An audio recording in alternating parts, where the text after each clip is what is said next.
Hi there and happy Friday. Sorry, I'm a little bit late today, having major technical difficulties. I think the camera on my laptop is failing, so I'm having to do this with my phone. Kind of a bummer. But anyhow, I wanted to hop in for my Friday 5 where I'm sharing some helpful tips and hopefully in 5 minutes or less because I know that you are busy.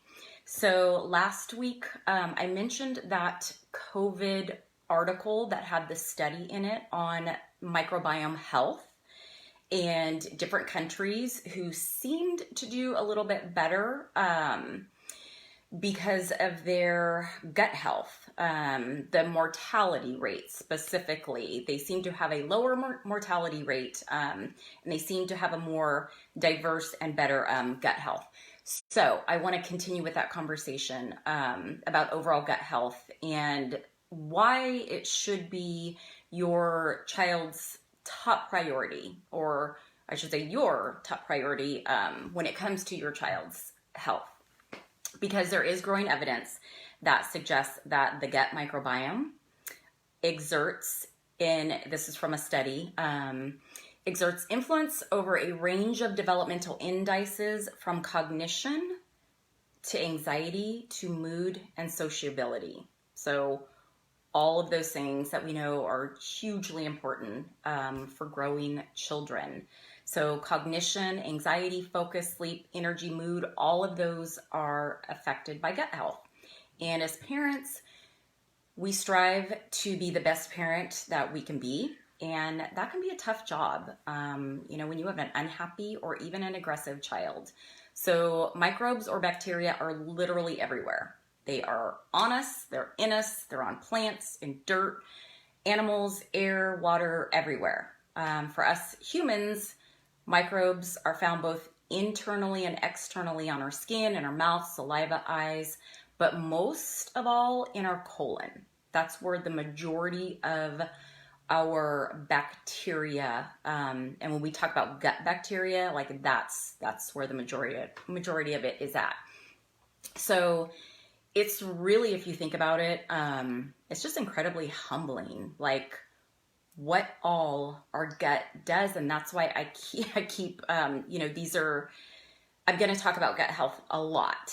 And like I mentioned last week, it's the first thing we work on with anyone that comes into my office. Any of my clients, it's always gut health, because the health of your gut helps to support your immune system, helps to digest food, it protects us from pathogens and parasites, it helps to maintain healthy weight and a healthy metabolism, it helps our brain behavior and mood.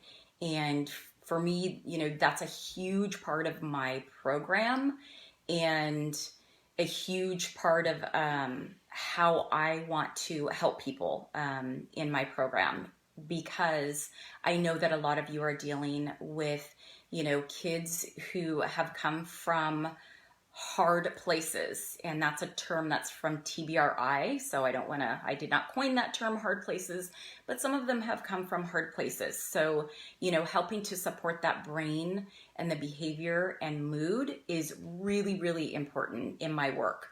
And so just to show some of the things that can throw off a healthy microbiome or a healthy gut, overly processed foods. So if they're eating a lot of really processed foods, high sugary foods, high carb foods, all of those can help throw off the gut because you're really not feeding the good bacteria in the gut. Artificial sweeteners, those can kill off the gut bacteria, antibiotics, and medications. And I know those are sometimes necessary, so we have to just do all the things after to help feed that gut again and to help repopulate, feed and reseed that gut. High chronic stress and trauma. So, this again, where did your child come from? Are you parenting a child that came from a hard place? Do you even know where your child came from?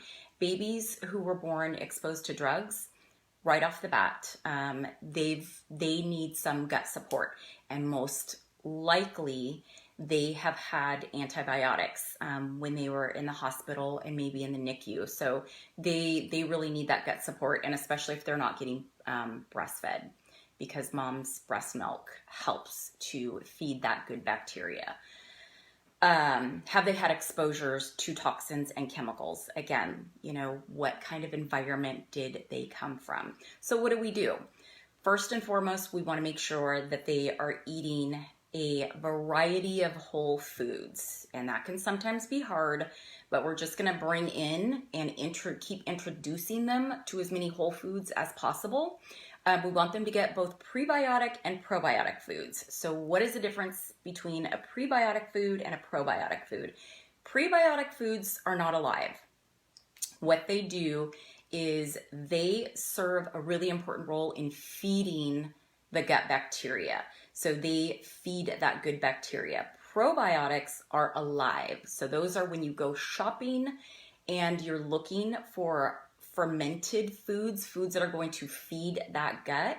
The label's going to say alive, like they are alive food. So these are things that they're going to be in the refrigerated section. You don't want to leave that on your counter or in your pantry, because anything like a kombucha or even yogurt, it's going to keep fermenting because it is alive. So what are some of the prebiotic powerhouse foods that you can bring in? Some of those are apples. Most kids love apples, so an apple a day. Onions, garlic, leeks, bananas, root vegetables like carrots, chicory root, beans, lentils, Jerusalem artichokes, and dandelion greens. Those can be a bit tricky. They're a little bit bitter, but you can sneak them in salads. Probiotic powerhouse foods, we kind of talked about this last week. So kefir, dairy kefir, if it's tolerated. If not, coconut kefir. Coconut water kefir that's one of my favorites. Any cultured vegetables, sauerkraut, coconut yogurt, miso soup is fermented food. So when you are bringing in, just one caveat to fermented foods, and especially if you're bringing them into kids, and if you haven't had them, if they're new to your household, start out slowly. I have had clients who literally could only start out with like a teaspoon of sauerkraut juice. Now they have great things. They have gut shots. So it's basically like sauerkraut juice. So you could start someone out small like that, because if you haven't had those, what it's going to do is it's going to be like waking things up in the gut.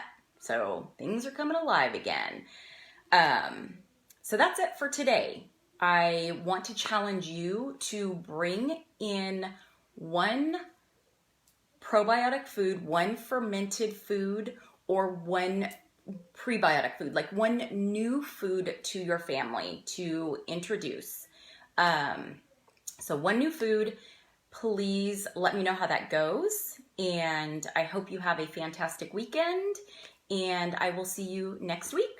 Thanks for being here.